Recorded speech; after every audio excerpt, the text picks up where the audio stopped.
La promesa, esa finca donde el tiempo parece avanzar y retroceder al compás de las desgracias y los secretos, amanece bajo un silencio denso. El episodio anterior dejó heridas abiertas que todavía supuran. La pedida de mano grotesca del capitán de la Mata, el falso gesto de Leocadia contratando un detective, la llegada de Pía entre la esperanza y la culpa. Pero nada pesa tanto sobre las almas como la noticia de que Petra está muriendo. La casa entera, desde los salones hasta los pasillos de servicio, se mueve con la sensación de estar esperando algo inevitable. No hay gritos, no hay órdenes, solo un murmullo, una ansiedad que se arrastra como un rezo sin fe. En la habitación donde Petra yace, la luz apenas entra. Los ventanales están cubiertos con cortinas gruesas, y el aire huele a desinfectante y sudor. Su cuerpo, tan rígido que apenas puede moverse, es una metáfora viva del precio de la arrogancia. Durante años sembró miedo, manipuló, traicionó, y ahora, cuando la enfermedad se cierne sobre ella como una sentencia divina, su castigo parece más espiritual que físico. Samuel, que siempre la trató con respeto pese a todo, es quien más sufre al verla así. Su rostro joven está marcado por la impotencia. No soporta la idea de que nadie intente salvarla. El doctor Salazar ha sido claro. El tétanos está demasiado avanzado. Pero Samuel se aferra a una esperanza irracional, la misma que en la promesa suele torcer el destino. Mientras los demás aceptan la idea de que Petra no sobrevivirá, él decide actuar. En el amanecer de ese 8 de octubre, sale del palacio sin decir una palabra. Lleva solo una nota en el bolsillo y un propósito en el alma. Encontrar un suero antitetánico en Córdoba o en cualquier rincón de Andalucía. Lo que nadie sabe es que el viaje que emprende no es solo una búsqueda médica, sino también un acto de redención. En cada paso que da, Samuel recuerda todas las veces que Petra lo humilló, todas las veces que la vio ensañarse con Yana o Pía, y aún así siente que no puede dejarla morir así, sola, odiada, olvidada. En su mente, salvarla sería una forma de liberarse de la sombra del rencor que pesa sobre la servidumbre desde hace demasiado tiempo. En el interior de la promesa, las horas avanzan con lentitud. Pía, recién llegada, observa los rostros tensos de Santos y Cristóbal. La alegría de volver a su puesto se disuelve ante la frialdad de las miradas. Nadie le da la bienvenida como esperaba. Santos, que había perdido toda referencia desde la marcha de Petra, la mira con una mezcla de desconfianza y orgullo herido. Para él, la presencia de Pía significa un cambio de jerarquía, un recordatorio de que en la promesa las lealtades duran lo que dura el poder. Cristóbal, en cambio, mantiene su tono sereno pero distante. Solo cuando la encuentra sola en la cocina se permite un gesto humano. Le dice que recuperará su antiguo cargo de ama de llaves. Es una decisión práctica, casi burocrática, pero Pía percibe algo más. En la voz de Cristóbal hay reconocimiento. Él sabe que ella ha sufrido, y en el fondo intuye que el palacio necesita su equilibrio. Sin embargo, la restitución no llega sin precio. Desde el primer momento, siente el peso de la ausencia de Ricardo. Cada rincón del servicio lleva la huella del sacrificio que él hizo para que ella pudiera regresar. Y aunque nadie lo mencione abiertamente, su nombre flota entre los murmullos. Pía evita llorar, pero en la soledad del despacho donde antes mandaba Petra, sus manos tiemblan sobre la mesa. Ahí, entre documentos y llaves, encuentra una pequeña cruz de madera que Petra solía usar como amuleto. No sabe si dejarla o guardarla. Finalmente, la coloca sobre la repisa, como si en esa cruz se resumiera toda la contradicción de su regreso, el perdón y el peso de la memoria. Mientras tanto, en el ala noble, Martina intenta llenar el vacío que dejó Catalina cuidando de los niños. La joven, acostumbrada a las tertulias y a los paseos por los jardines, se descubre atrapada en una rutina doméstica que no le pertenece. Los pequeños la adoran, pero Jacobo, que se cree con derecho sobre todo lo que ocurre bajo ese techo, no tarda en hacer sentir su desdén. Cada gesto de ternura de Martina hacia los hijos de Catalina le parece una intromisión, una manera de robarle protagonismo. Entre ellos se instala una tensión sutil, hecha de silencios y miradas. Martina lo soporta con elegancia, pero su paciencia no es infinita. En las noches, escribe cartas a su madre Margarita sin mencionar esa hostilidad, aunque su caligrafía temblorosa la delata. En su interior leita un conflicto mayor. La sensación de que la promesa está cambiando y nadie podrá detenerlo. En otra parte del palacio, Curro camina sin rumbo. La escena de la pedida de mano de Lorenzo a Ángela aún lo persigue como un fantasma. No fue solo humillación.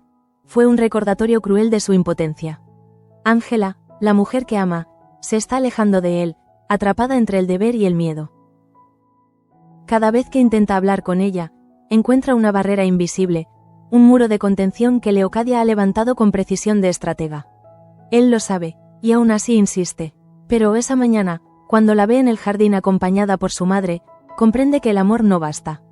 Leocadia lo saluda con una cortesía helada. Ángela apenas se atreve a mirarlo.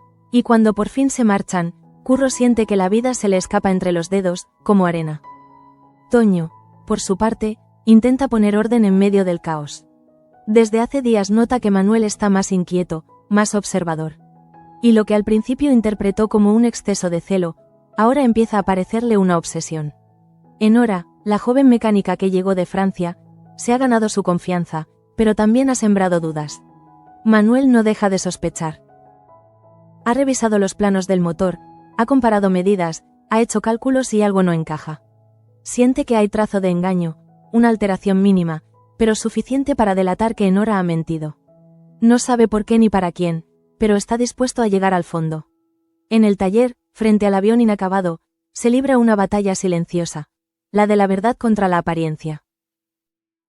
Esa tarde, Manuel invita a Toño a revisar con él los planos.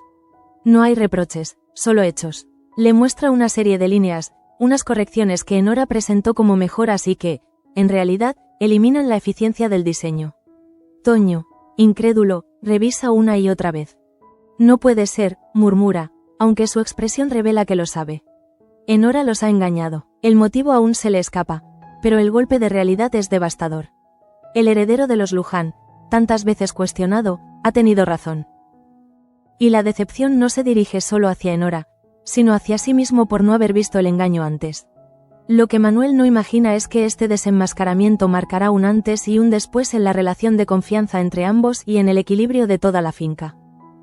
Mientras el sol se apaga sobre los campos de la promesa, el aire se llena de presagios.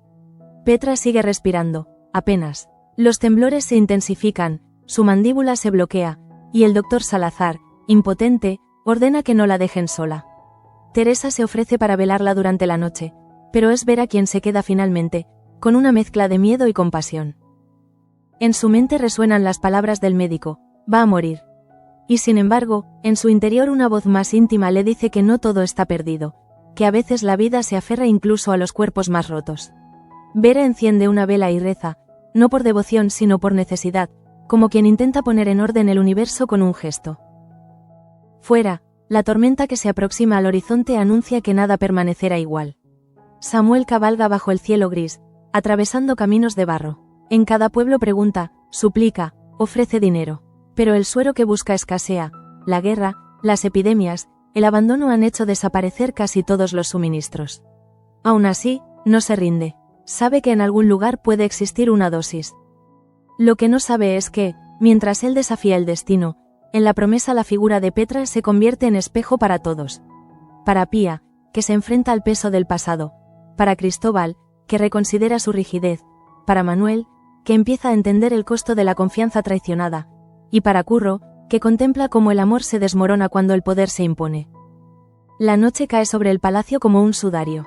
El silencio de los corredores solo se interrumpe por el crujido de la madera y el sonido lejano del reloj de la torre.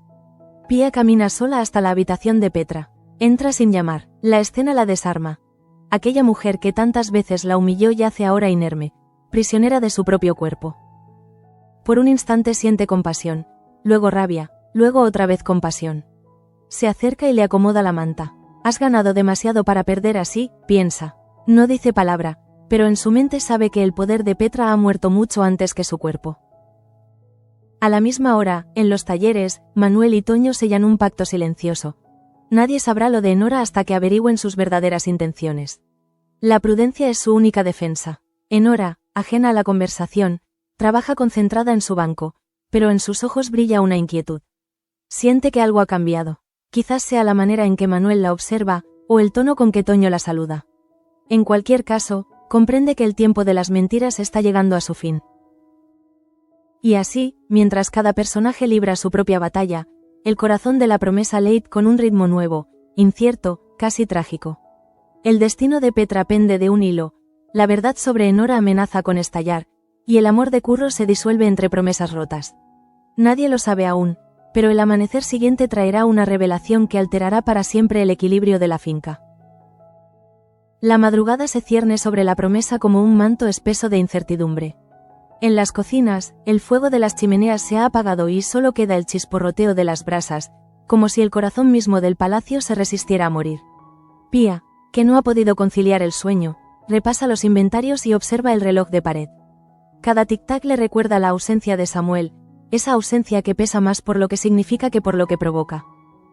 Todos creen que ha huido para evitar el dolor de ver morir a Petra, pero ella sabe que no. Samuel no huye, busca. Lo ha aprendido de los jóvenes que cargan con una fe obstinada, de los que todavía creen que se puede cambiar el destino con las manos. Sin embargo, la esperanza es una carga tan pesada como la culpa, y Pía teme que su viaje acabe en desesperanza. En los establos, el amanecer encuentra a Vera preparando los caballos. Lleva la mirada perdida, cansada, como si la noche entera la hubiera envejecido. Cuando Cristóbal aparece con su porte rígido, ella no se inmuta. Él pregunta por Samuel, pero lo hace sin verdadero interés, casi como un trámite. Vera se limita a responder que salió antes del alba. Sin permiso, añade Cristóbal, con esa voz fría que siempre utiliza para marcar distancia. Pero ella no reacciona, solo baja la cabeza y dice algo que a él le descoloca. A veces, obedecer es otra forma de rendirse. Cristóbal la observa, sin saber si esa frase es una insolencia o una súplica. En realidad, es ambas cosas. Por primera vez desde su llegada, el inspector siente el peso del juicio ajeno, ese que nunca había permitido. Quizás sea el cansancio, o el reflejo de humanidad que empieza a abrir grietas en su coraza. No responde, se marcha en silencio, dejando a Vera con la sensación de que algo empieza a resquebrajarse en el rígido orden del servicio. Mientras tanto, en la habitación del ala norte, Petra lucha entre la vida y la muerte. Los espasmos se suceden con una violencia que asusta incluso a los más curtidos. Teresa, que ha decidido quedarse a su lado, intenta sostenerle la mano, pero el cuerpo de la mujer se tensa con cada convulsión. «No me dejes sola», murmura Petra entre dientes apretados, apenas consciente. Es la primera vez que alguien la escucha suplicar, y ese sonido tiene algo de profético. Teresa, con lágrimas contenidas, llama al médico, pero el doctor Salazar ya ha hecho todo lo posible. Solo puede esperar. Sin embargo, lo que nadie sabe en ese instante es que, en un pueblo cercano, Samuel acaba de encontrar una pista. Un farmacéutico anciano le habla de un lote de sueros enviados semanas atrás a un hospital militar en Sevilla. Es una posibilidad mínima, casi absurda, pero para él significa todo. Decide continuar, aunque el cansancio lo desgarre y la lluvia comience a azotar los caminos.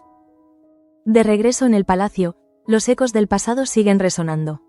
Pía, restituida en su puesto, convoca a los sirvientes para reorganizar las tareas. Su tono es firme, pero sin la dureza que Petra imponía. Habla de justicia, de respeto, de disciplina con humanidad. Sin embargo, Santos no puede contener la frustración. «Aquí no ha cambiado nada», espeta en voz alta. El murmullo se detiene, todos lo miran. Pía lo observa con calma, sin alterarse. «Cambiaremos cuando cada uno empiece por sí mismo», responde. No hay reproche en su voz, pero hay autoridad. Santos baja la mirada, avergonzado, aunque por dentro arde de rabia. Para él, Petra era una tirana, sí, pero también un símbolo de poder. Ahora, ese poder ha pasado a manos de alguien que no teme mirar a los ojos. Y eso lo descoloca. Cristóbal, que presencia la escena, decide intervenir más tarde, en privado. Esa conversación llega al atardecer. En el despacho, entre montones de papeles, Cristóbal le recrimina a Pía su exceso de indulgencia. La promesa necesita orden, no emociones, dice. Ella responde sin elevar la voz. El orden sin compasión solo sirve a los muertos. Hay un silencio que corta el aire. Por un instante, ambos se miran con una mezcla de respeto y desafío. No hay vencedores ni vencidos, pero algo se redefine. Cristóbal, al salir, siente que el eco de esas palabras le seguirá durante días.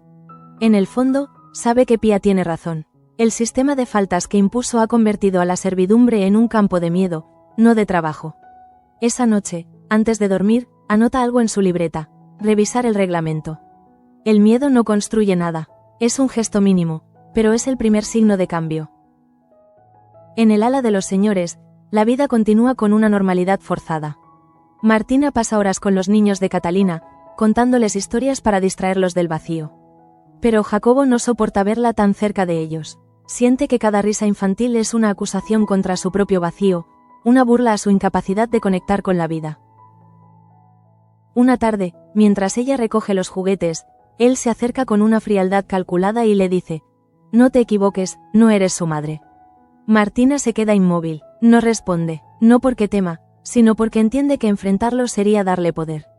Más tarde, en su cuarto, rompe a llorar en silencio.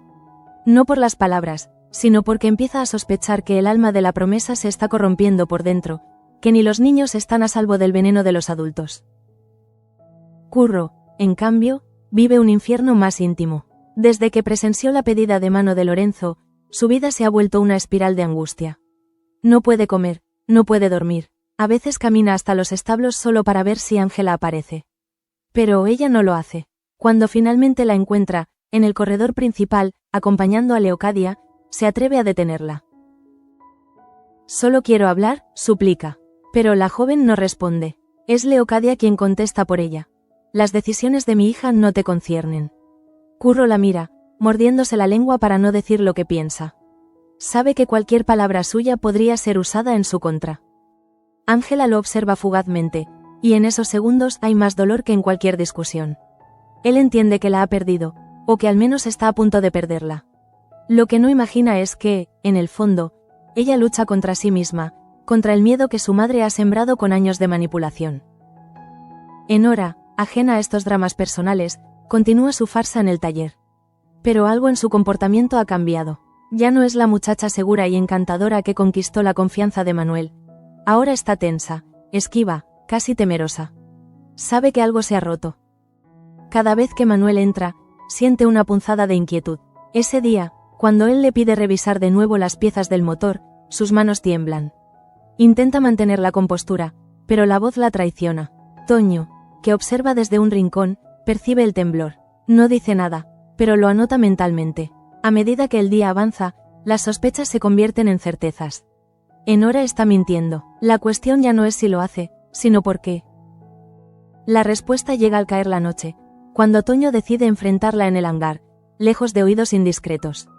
No hay gritos ni amenazas, solo una pregunta directa. ¿Por qué? Enora intenta fingir sorpresa, pero la mirada de Toño la desarma. Durante unos segundos parece dudar, luego baja la voz y dice: «No todo lo que he hecho ha sido por mí». Es una confesión a medias, pero suficiente para que Toño entienda que detrás de sus engaños hay una lealtad oculta, tal vez hacia alguien que ni siquiera pertenece al palacio. No insiste, sabe que el momento de hablar llegará, y cuando lo haga, será Manuel quien deba escuchar la verdad. Mientras tanto, Samuel continúa su viaje. Los caminos de tierra se vuelven intransitables por la tormenta, pero él sigue adelante. Su caballo cojea, su ropa está empapada, pero su determinación es más fuerte que el dolor. En un pequeño pueblo a las afueras de Sevilla, un enfermero militar le confirma que aún queda una dosis del suero. La última, no debería dársela, pero algo en los ojos del joven lo conmueve. «Si lo haces por alguien que aún respira, tómala», le dice. Samuel asiente, sin poder contener las lágrimas. Guarda la ampolla en su chaqueta y emprende el camino de regreso sin descanso. Cada minuto cuenta, y mientras cabalga bajo la lluvia, repite una sola frase como un mantra: «Aguanta, Petra. Solo un poco más». En la promesa, la noche avanza. El cuerpo de Petra se debilita. Pía, sentada junto a la cama, le limpia el sudor de la frente. Nadie habría imaginado ver a Pía velando a su antigua enemiga, pero así es el destino. Retuerce las lecciones hasta que uno aprende lo que más le cuesta. De pronto, los temblores cesan. Un silencio espeso llena la habitación. Teresa corre a llamar al médico. Pía la detiene con una mano temblorosa. «Aún respira», dice, y en ese instante, una brisa fría se cuela por la ventana. Es como si la casa entera contuviera el aliento. Nadie lo sabe aún, pero Samuel está ya de regreso, y la vida de Petra pende de su resistencia y de la fe de quienes, pese a todo, no la han abandonado. El amanecer llega cubierto por una niebla densa que se desliza entre los cipreses como un fantasma. La promesa parece suspendida entre dos mundos, el de los vivos, que esperan con el corazón en vilo, y el de los que ya no tienen nada que esperar. En la habitación del ala de servicio, el aire está cargado de un olor metálico, mezcla de medicinas y humedad. Petra respira con dificultad, sus músculos tensos como si su cuerpo se resistiera a soltar la vida. Pia no ha dormido en toda la noche. Sus ojos cansados reflejan algo más que preocupación. En el fondo, hay una forma de compasión que la sorprende a sí misma. Nunca pensó que llegaría a sentir pena por la mujer que tanto daño le causó. Pero allí, viéndola tan frágil, comprende que el poder no sobrevive a la enfermedad, que toda soberbia acaba rendida ante la fragilidad del cuerpo. De pronto, un ruido rompe el silencio. Son pasos, apresurados, que resuenan en los pasillos. Teresa irrumpe en la habitación con el rostro desencajado. «Ha vuelto Samuel», exclama. Pia se levanta de golpe, sin saber si creerlo. En ese instante, el joven entra, empapado, con las botas cubiertas de barro y una pequeña caja de metal entre las manos. La esperanza se materializa en ese gesto. Ha conseguido el suero. Los ojos de Vera se llenan de lágrimas. Ni siquiera intenta disimularlo. El doctor Salazar, avisado de inmediato, acude sin perder tiempo. Lo examina, lo sostiene entre sus dedos como si tuviera en ellos la salvación del mundo. Podría funcionar. Si el cuerpo resiste, murmura. Nadie respira mientras prepara la inyección. Samuel, exhausto, se apoya contra la pared, temblando entre la fe y el miedo. Ha cruzado media Andalucía por una posibilidad, y ahora esa posibilidad depende de segundos. El silencio que sigue es insoportable. El médico introduce el suero lentamente, observando el rostro de Petra, que no se mueve. El reloj de la habitación marca el tiempo con crueldad. 1 minuto, 2, nada, y de pronto, un espasmo, un leve movimiento de los dedos, un suspiro apenas audible. Teresa ahoga un sollozo. Pia se lleva la mano a la boca. Samuel da un paso adelante, incrédulo. Ha reaccionado, dice el médico. Nadie lo celebra en voz alta. Es un alivio silencioso, una victoria mínima pero profundamente humana. Por primera vez, Petra no parece una sombra, sino una mujer atrapada entre la culpa y la supervivencia. Horas después, el doctor confirma que la crisis ha pasado. No está fuera de peligro, pero su cuerpo responde. Samuel se derrumba en una silla, agotado. Pia se acerca y le pone una mano en el hombro. No dice nada, porque las palabras sobran. Entre ellos hay algo más fuerte que el agradecimiento. El reconocimiento de una bondad que el tiempo no ha conseguido destruir. A veces, salvar una vida no significa salvar a la persona, sino a la parte de uno mismo que se niega a volverse indiferente. La noticia corre por el palacio como un suspiro colectivo. Algunos no lo creen, otros lo celebran en silencio. Cristóbal, al enterarse, se limita a cerrar su libreta de informes y quedarse unos segundos mirando por la ventana. Por dentro, algo se mueve, como si aquel milagro pequeño confirmara lo que había empezado a intuir, que ni la disciplina ni el castigo pueden sustituir a la humanidad. Esa noche, cuando el servicio se sienta a cenar, él mismo anuncia que el sistema de faltas queda abolido. Nadie aplaude, pero todos se miran sorprendidos. Pia mantiene la compostura, aunque por dentro siente una oleada de alivio. Lo que Samuel ha traído no es solo un suero, sino una forma de redención que se extiende más allá del cuerpo de Petra. Mientras tanto, en los talleres, el ambiente es tenso. Toño y Manuel se han reunido a puerta cerrada. Sobre la mesa están los planos modificados, las pruebas del engaño de Enora. Manuel habla con una calma que asusta. No se trata de un error técnico, dice, sino de una manipulación premeditada. Toño asiente, todavía incrédulo. La confianza que depositó en la joven mecánica se derrumba como un castillo de arena. Ambos coinciden en que deben enfrentarla, pero Manuel insiste en hacerlo con cuidado. Sabe que hay algo más detrás. No se trata solo de sabotaje. Enora juega un papel que aún no comprenden, y cualquier paso en falso podría ponerlos en peligro. La oportunidad llega al mediodía. Enora, confiada en su rutina, trabaja sola en el hangar. Cuando Manuel entra, ella sonríe, fingiendo normalidad. Pero esa sonrisa se apaga en cuanto ve a Toño detrás de él. «Queremos hablar contigo», dice Manuel. El tono es cortés, pero firme. La conversación dura pocos minutos, aunque el silencio entre cada frase pesa como plomo. Manuel le muestra los planos, le señala las modificaciones y le pregunta por qué mintió. Enora intenta justificarse, diciendo que eran correcciones menores, pero su voz tiembla. Toño la interrumpe. No eran correcciones, eran trampas. La palabra resuena en el aire. Enora guarda silencio. En sus ojos hay algo que ninguno de los dos esperaba ver: miedo. No de ser descubierta, sino de algo o alguien que está fuera del taller. Finalmente, sin poder contenerse, confiesa a medias. No podía negarme. Me dieron órdenes, dice con un hilo de voz. ¿Quién? Pregunta Manuel, pero ella baja la cabeza. No puedo decirlo. Si hablo, no seré la única en caer. Toño se da cuenta de que no miente. Hay una sombra detrás de ella, una influencia que se extiende más allá del palacio. Manuel, furioso pero lúcido, decide no presionarla más. Habrá tiempo para hablar, pero no sigas mintiendo, advierte antes de marcharse. Enora se queda sola, respirando con dificultad, consciente de que el cerco se cierra. Mientras tanto, en el jardín, Curro y Ángela viven su propio desenlace. Después de días de silencio, se encuentran junto a la fuente, como si el destino los hubiera colocado allí una última vez. Ella intenta evitar su mirada, pero él no se lo permite. Dime que no sientes nada, y me iré, le pide con voz quebrada. Ángela titubea, le gustaría decirlo, pero la verdad se le atasca en la garganta.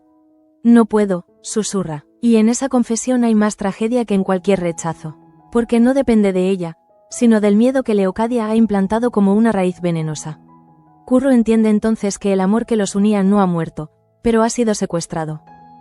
Tu madre no puede decidir por ti eternamente, replica, pero la frase se ahoga entre lágrimas. Ángela lo mira, temblorosa, y en sus ojos hay una súplica. No me obligues a elegir. Él da un paso atrás, entiende que ya ha perdido, aunque ella no lo diga. Se aleja sin mirar atrás, y cuando lo hace, siente que algo en su interior se quiebra definitivamente. Leocadia observa la escena desde la distancia, oculta tras una columna. Sus labios se curvan en una mueca satisfecha. No hay amor más fácil de destruir que el que se defiende con inocencia. Lo que no imagina es que esa misma tarde, su control sobre Ángela empezará a resquebrajarse por culpa del miedo. No el miedo de su hija, sino el suyo propio, al darse cuenta de que Lorenzo de la Mata, el hombre en quien ha depositado todas sus esperanzas, empieza a actuar por cuenta propia. En el salón principal, Lorenzo conversa con Toño sobre los preparativos del matrimonio. Su tono es amable, casi cordial, pero Toño percibe una frialdad oculta. He oído que Manuel ha estado revisando los planos, comenta Lorenzo con una sonrisa cargada de veneno. No quisiera que se distrajera con fantasías. Toño no responde, pero su incomodidad es evidente. En ese instante comprende que todo está conectado. Las mentiras de Enora, la tensión en el hangar, la sombra que se cierne sobre el proyecto del avión. Lorenzo está detrás, no puede probarlo todavía, pero lo siente como se siente el peligro antes de la tormenta. En los pisos inferiores, Samuel descansa por primera vez. Vera le lleva una taza de caldo caliente y se sienta junto a él. No hay palabras, solo miradas que dicen más que cualquier conversación. En los ojos de ella, Samuel ve gratitud, pero también algo más profundo, admiración. Él baja la cabeza, incómodo, sin saber qué hacer con tanta emoción. Lo lograste, murmura Vera finalmente. No todos habrían hecho lo mismo. Samuel sonríe, agotado. No lo hice por ella. Lo hice por nosotros, porque si la dejábamos morir sin intentar nada, no habríamos sido mejores que ella. Esa frase, sencilla y honesta, se clava en el corazón de Vera. Por primera vez, comprende que el verdadero cambio en la promesa no lo traerán los señores, sino los humildes que aún creen en algo tan antiguo como la compasión. La tarde se apaga con un aire distinto. Pía, al pasar por el pasillo, ve a Samuel dormido junto a la chimenea y, sin pensarlo, le cubre con una manta. En ese gesto hay algo maternal, pero también simbólico. El relevo de una generación que aprende de la otra sin repetir sus errores.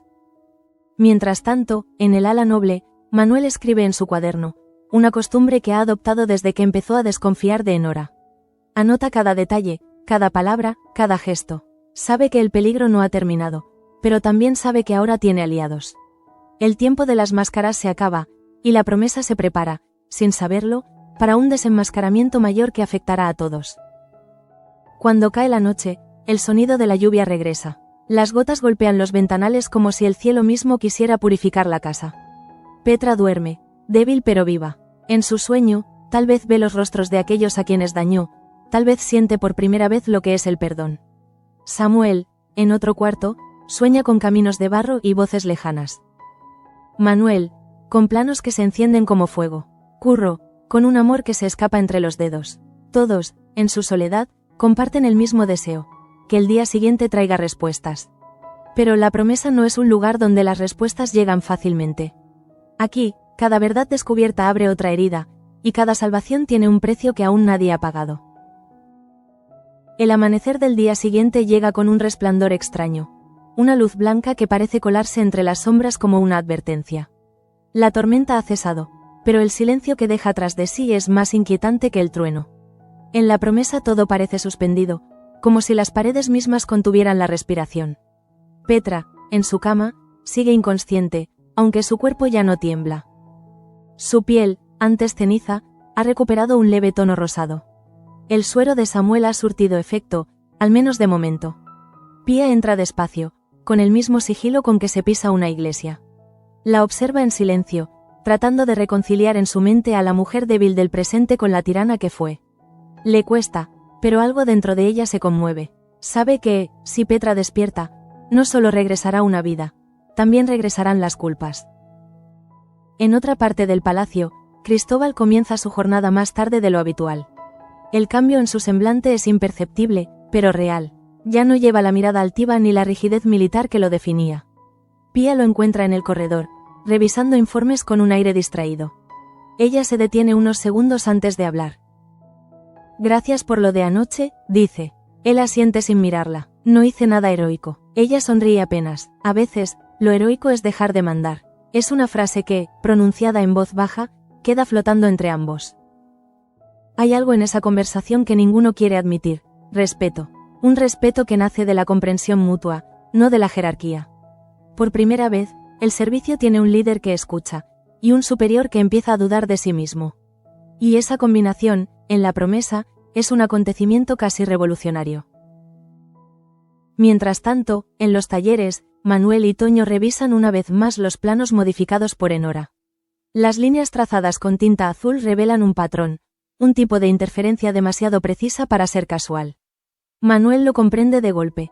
Alguien quería sabotear el proyecto desde dentro. Esto no lo hizo una aprendiz, murmura, lo hizo alguien con conocimiento militar. Toño lo mira, atónito. ¿Lorenzo? La palabra se pronuncia con cautela, pero ambos saben que la sospecha es más que lógica. Lorenzo de la Mata ha estado cerca del hangar desde el principio, interesado en cada avance del motor, cada vuelo de prueba. Si Enora trabajaba para él, el peligro es mayor de lo que imaginaron. Deciden mantener la información en secreto hasta confirmar su teoría. Sin embargo, los rumores vuelan más rápido que los hechos. Esa misma tarde, Lorenzo recibe noticias de que Manuel ha estado revisando sus archivos, y sonríe con esa ironía suya que siempre precede al veneno. En el despacho, frente a Leocadia, se permite el lujo de fingir preocupación. El chico empieza a hurgar demasiado. Si sigue así, acabará encontrando cosas que ni su padre querría saber. Leocadia lo observa, intentando descifrar si habla en serio o si es solo una provocación. Pero Lorenzo nunca habla del todo en broma. En su tono hay una amenaza velada, una de esas que se entienden sin necesidad de palabras. Leocadia, por su parte, tiene otras prioridades. Su hija Ángela pasa las horas encerrada en su habitación, negándose a comer, a hablar, a obedecer. La pedida de mano se ha convertido en una prisión dorada. Leocadia intenta convencerla de que todo es por su bien, pero cada palabra suya suena más hueca que la anterior. Cuando seas la esposa de Lorenzo, todo cambiará, insiste. Ángela la mira con una calma que asusta. Sí, cambiará, pero no para mí, sino para ti. Esa respuesta, tan simple y tan exacta, desarma por completo a la madre. Por primera vez, Leocadia siente el vértigo del fracaso. Ha vivido tanto tiempo manipulando, que ha olvidado cómo se ama. En ese instante, comprende que su hija empieza a ver más allá de sus mentiras. Mientras tanto, en la enfermería improvisada, Petra despierta. No abre los ojos de golpe. Su regreso a la conciencia es lento, casi doloroso. Oye voces a su alrededor, pero no las reconoce. Cuando por fin logra enfocar, ve el rostro de Pía. Por un momento, cree estar soñando. «Tú», murmura con voz áspera. Pía asiente, sin emoción. «Sí, estoy aquí». Entre ambas se instala un silencio pesado, lleno de recuerdos y agravios. Petra intenta incorporarse, pero el cuerpo no responde. «¿Por qué?», alcanza a preguntar. Pía la interrumpe. «Porque Samuel creyó que merecías otra oportunidad». Petra parpadea, confundida. En su mente, el nombre de Samuel no encaja con la idea de salvación. Se queda callada. Hay algo en su mirada que no es gratitud, pero tampoco odio. Es desconcierto, la sensación de alguien que despierta en un mundo que ya no le pertenece. Durante los días siguientes, la recuperación de Petra se convierte en un símbolo. En el servicio se respira un aire distinto, una mezcla de alivio y desconfianza. Nadie sabe cómo reaccionar, algunos la evitan, otros la observan con curiosidad. Pia decide no apartarse de su lado, más por prudencia que por afecto. Sabe que Petra, incluso débil, puede ser peligrosa. Pero también intuye que su enfermedad ha abierto una grieta en su armadura. Una tarde, mientras le cambia las vendas, Petra la observa y dice: «No lo entiendo. Tú tenías motivos para dejarme morir». Pia detiene el movimiento de sus manos, la mira a los ojos y responde: «Tal vez por eso no lo hice». Esa frase, pronunciada sin rencor, deja a Petra sin defensa. Nadie la había perdonado nunca. Y el perdón, cuando llega, duele más que la venganza. En el ala de los señores, la tensión entre Manuel y Enora alcanza un punto de no retorno. Él la observa desde lejos, midiendo cada gesto, cada palabra. Sabe que oculta algo más que un secreto técnico. Cuando finalmente decide confrontarla de nuevo, no hay rabia en su voz, sino una serenidad inquietante. «Has tenido tiempo para pensar», dice. «Si quieres seguir en la promesa, tendrás que decirme la verdad». Enora lo mira con los ojos húmedos, pero no de arrepentimiento. «No puedo», responde, «no es solo mi vida la que está en juego». Manuel no insiste, la deja marchar, pero anota mentalmente cada palabra. No busca su confesión, busca su patrón. Y ese patrón, está seguro, lleva el nombre de Lorenzo. Por su parte, Toño vive un conflicto diferente. La lealtad que siente hacia Manuel lo impulsa a actuar, pero el miedo lo frena. Conoce de sobra el poder de Lorenzo, sus influencias, su capacidad para destruir reputaciones. Esa noche, mientras cena en soledad, recuerda las palabras del marqués Alonso. Los enemigos no se enfrentan de frente, se desarman con paciencia. Decide, entonces, seguir ese consejo. Hablará con Lorenzo, pero no como enemigo, sino como cómplice. Fingirá desconocerlo todo, hasta que llegue el momento de exponerlo. En la promesa, la verdad no se proclama, se prepara. En medio de ese tablero de estrategias, Pia y Cristóbal siguen acercándose sin proponérselo. Cada conversación entre ellos es un pulso entre la razón y la empatía. Una tarde, mientras revisan las cuentas del almacén, él la observa escribir con meticulosidad. «No entiendo cómo puedes mantener la calma después de todo lo que te han hecho», le dice. Ella sonríe con tristeza, «porque aprendí que la rabia solo sirve a quien la provoca». Cristóbal asiente, en silencio. Esa frase se le queda grabada, como un eco que resuena en los pasillos de su conciencia. Por primera vez, siente admiración. Y Pia, que ha vivido más desprecio que elogios, percibe en esa mirada algo que no se atreve a nombrar: respeto genuino. La tarde avanza y el sol tiñe las paredes de un tono dorado. Desde los balcones se ve a Samuel reparando un carro, a Vera doblando manteles, a Santos fregando platos con menos quejas de las habituales. Hay algo que parece paz, aunque sea frágil. Pero la promesa nunca permite que esa sensación dure demasiado. En la habitación de Petra, un murmullo rompe la calma. Ella, todavía débil, pide hablar con Pia a solas. Cuando la otra llega, cierra la puerta y se sienta junto a la cama. «Hay algo que debo decirte», murmura Petra con esfuerzo. «Algo que he callado demasiado tiempo». Pia frunce el ceño, temerosa de lo que pueda escuchar. Petra continúa. «El día que Dolores murió, yo estuve allí». El aire se congela. Pia siente un escalofrío recorrerle la espalda. «¿Qué dices?». Petra desvía la mirada, como si temiera enfrentarse a sus propias palabras. «No la maté, pero sé quién lo hizo». Esa revelación, pronunciada entre susurros, cae sobre el palacio como una maldición reactivada. El nombre que Petra está a punto de pronunciar no pertenece a un fantasma del pasado, sino a alguien que aún camina por los pasillos de la promesa. Pero antes de decirlo, su cuerpo se agita, su respiración se corta. Pia intenta calmarla, pero es inútil. El médico corre, los gritos llenan la casa. La crisis vuelve, violenta, inesperada. En los ojos de Petra hay algo más que dolor, hay miedo. Como si supiera que lo que guarda en su mente vale más que su propia vida. Y mientras su cuerpo convulsiona, Pia comprende que el pasado aún no ha dicho su última palabra. La noche cae sobre la promesa con una calma engañosa, como esas horas previas a una tormenta que nadie quiere reconocer. El aire parece cargado de electricidad y los pasillos, envueltos en penumbra, se convierten en testigos silenciosos de lo que está a punto de suceder. En la habitación del servicio, El cuerpo de Petra tiembla entre convulsiones, su respiración se acelera, sus manos se crispan, y los ojos, abiertos de par en par, buscan un rostro familiar. Pia la sostiene con fuerza, sin saber si lo hace por instinto o por desesperación.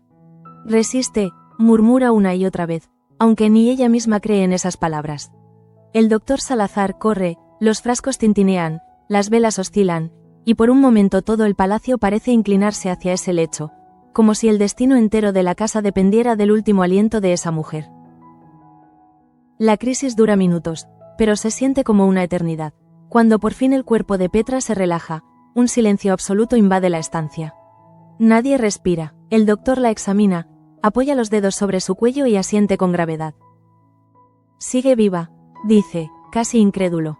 Pia cierra los ojos, exhala, y por primera vez en mucho tiempo, siente que el perdón tiene un precio que duele más que la venganza. Cuando el médico se retira, ella se queda sola con la enferma. No se atreve a moverse. Sabe que Petra está débil, pero también que aún conserva algo por decir. Y no se equivoca. Unos segundos después, la voz de Petra rompe la quietud. Un susurro apenas audible, pero cargado de peso. No lo entiendes, la muerte de Dolores. No fue un accidente. Pia se inclina, el corazón le late en el pecho con una violencia que le nubla la vista. ¿Quién, Petra? ¿Quién lo hizo? La mujer parpadea, los labios tiemblan, las palabras tardan en salir. Fue, Cruz, el nombre cae como un trueno. Un nombre que había flotado durante años en las sombras, pero que nunca nadie se atrevió a pronunciar sin pruebas. Pia se queda inmóvil, incapaz de reaccionar. No puede gritar, no puede llorar. Solo repite en su mente esa palabra, Cruz. Todo encaja, los silencios, las muertes, las desapariciones. Todo lo que la promesa había intentado enterrar vuelve a la superficie con la fuerza de lo inevitable. Petra intenta seguir hablando, pero su cuerpo no responde. La fiebre sube, la voz se apaga. Antes de cerrar los ojos, alcanza a decir algo más, casi un lamento. Yo lo vi. Ella misma, la empujó. Luego, el silencio. Pia permanece junto a la cama, las manos heladas, la mente en blanco. Sabe que lo que acaba de escuchar cambia todo. Ya no es una sospecha, es una verdad, y esa verdad, si sale a la luz, destruirá a la marquesa y quizá también a la familia entera. Porque en la promesa, la justicia siempre llega demasiado tarde y nunca sin consecuencias. Cuando el amanecer pinta de gris las paredes del palacio, Pia toma una decisión. Busca a Manuel, aún sin haber dormido. Lo encuentra en el hangar, revisando los planos como si en ellos pudiera encontrar paz. Necesito hablar contigo, dice con un hilo de voz. Él la mira, preocupado. En el rostro de Pia hay algo distinto. Una mezcla de miedo y resolución. Petra habló anoche. Me dijo quién mató a Dolores. Manuel frunce el ceño. ¿Dolores, la madre de Yana? Pia asiente. Sí, y la culpable es Cruz. Las palabras lo golpean como una descarga. Por un instante, no puede procesarlo. Conoce a su madre, ha crecido bajo su sombra, ha temido su carácter, pero oír su nombre asociado a un crimen tan brutal le resulta insoportable. No puede ser, murmura, pero en el fondo de su conciencia algo le dice que sí, que siempre lo supo. Pia lo observa con compasión. Tú sabes que tiene sentido. Nadie más tenía poder para hacerlo y ocultarlo. Manuel baja la mirada, sus manos tiemblan. No es solo rabia, es vértigo.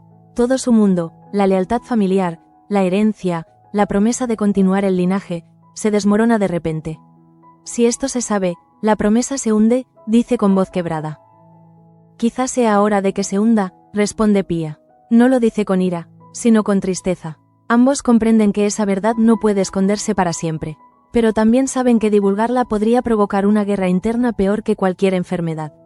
Deciden guardar silencio, por ahora. Mientras tanto, Lorenzo empieza a sentir la presión.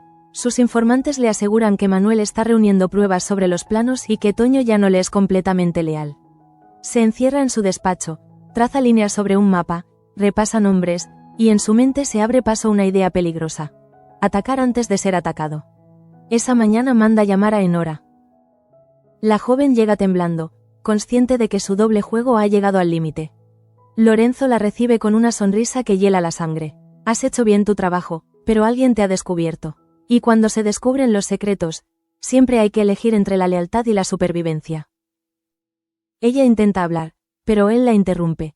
No te preocupes. No voy a delatarte. Aún me sirves. Luego le entrega una carta cerrada. Llévala a Córdoba, personalmente, y no regreses sin respuesta. Enora obedece sin discutir. Sabe que desobedecer a Lorenzo equivale a desaparecer. Lo que Lorenzo ignora es que Toño lo sigue desde lejos. Esa misma noche, encuentra en la chimenea del despacho una hoja medio quemada con el sello de un regimiento militar. Es la prueba que necesitaba. Ahora sabe que Lorenzo no solo manipula el proyecto del avión, sino que colabora con intereses externos. El verdadero enemigo de la promesa no está fuera, sino dentro.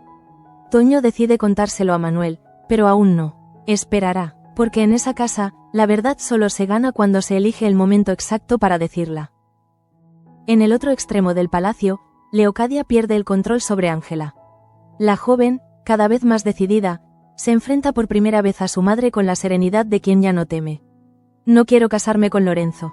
No lo amo. No me importa lo que digas. Leocadia intenta imponerse. Grita. La amenaza con desheredarla, con abandonarla. Pero Ángela no cede. Prefiero ser pobre y libre que rica y tu sombra. Esa frase, pronunciada sin temblor, destruye a Leocadia más que cualquier insulto. Por primera vez, siente lo que Petra sintió al borde de la muerte. El vacío de saberse vencida por la verdad. Corre al despacho de Lorenzo en busca de ayuda, pero él ya no la recibe como antes. Tu hija no me interesa si no es útil, dice sin mirarla.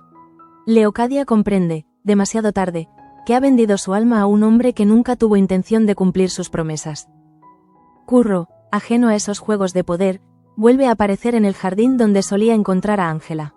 No espera verla, pero allí está. Sus miradas se cruzan, y en ese instante ambos entienden que algo ha cambiado.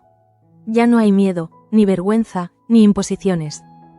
Ella da un paso hacia él y dice lo que llevaba días guardando. Mi madre no podrá decidir por mí nunca más. Curro no necesita más, se acerca y la toma de la mano. No hay beso, ni promesas, ni juramentos. Solo una paz silenciosa, esa que llega cuando uno elige por fin su propio destino. Detrás de ellos, las campanas del mediodía repican, marcando el fin de una era en la promesa. En la planta baja, Samuel se detiene frente a la puerta del cuarto de Petra. No entra, la mira desde el umbral, todavía débil pero viva. Piensa en todo lo que ha hecho, en el viaje, en la fe que lo impulsó, y siente una mezcla de orgullo y vacío. Quizá salvarla fue lo correcto. Se dice, aunque no lo mereciera.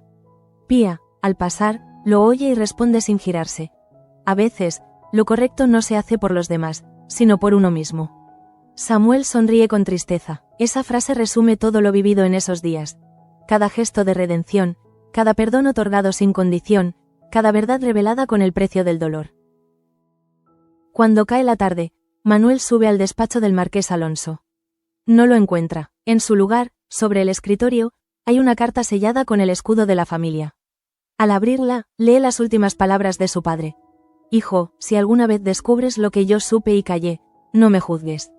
No todos los crímenes se castigan con la cárcel. Algunos se pagan con el silencio. Manuel siente un escalofrío. Ahora comprende que su padre sabía la verdad sobre Cruz y decidió callar para proteger el apellido. Pero él no será como ellos. No puede. Guarda la carta en su bolsillo, decidido a no repetir el ciclo. La última escena se desarrolla al anochecer. En el comedor, la familia se reúne, fingiendo normalidad. Cruz, espléndida como siempre, domina la mesa con su elegancia habitual. Nadie diría que pesa sobre ella una acusación de asesinato. Manuel la observa con una mezcla de tristeza y repulsión. Pía, desde la distancia, sostiene su mirada. Entre ambos hay un pacto silencioso. Esperar. Porque la justicia, cuando llegue, no lo hará en voz alta. Lo hará como todo en la promesa. Lentamente, con el peso de los años, con la certeza de que cada mentira tendrá su día de verdad. Fuera, la lluvia comienza a caer otra vez. Las gotas golpean el tejado con el mismo ritmo que el corazón del palacio. Irregular, persistente, vivo. Petra duerme, prisionera de su culpa. Pía escribe una carta a Yana, contándole que su madre no murió en vano. Curro y Ángela caminan juntos hacia los establos, sin miedo al futuro. Manuel, solo en su habitación, guarda los planos, los secretos y la carta de Alonso. Sabe que el día que decida hablar, nada volverá a ser igual. Pero también sabe que el silencio, esta vez, no durará para siempre. Y así termina el capítulo. Con las luces apagándose una a una en la promesa, mientras una verdad enterrada durante años empieza a abrir grietas en los cimientos de la casa. No hay gritos ni finales felices, solo la sensación de que el destino, por fin, ha empezado a girar hacia la justicia.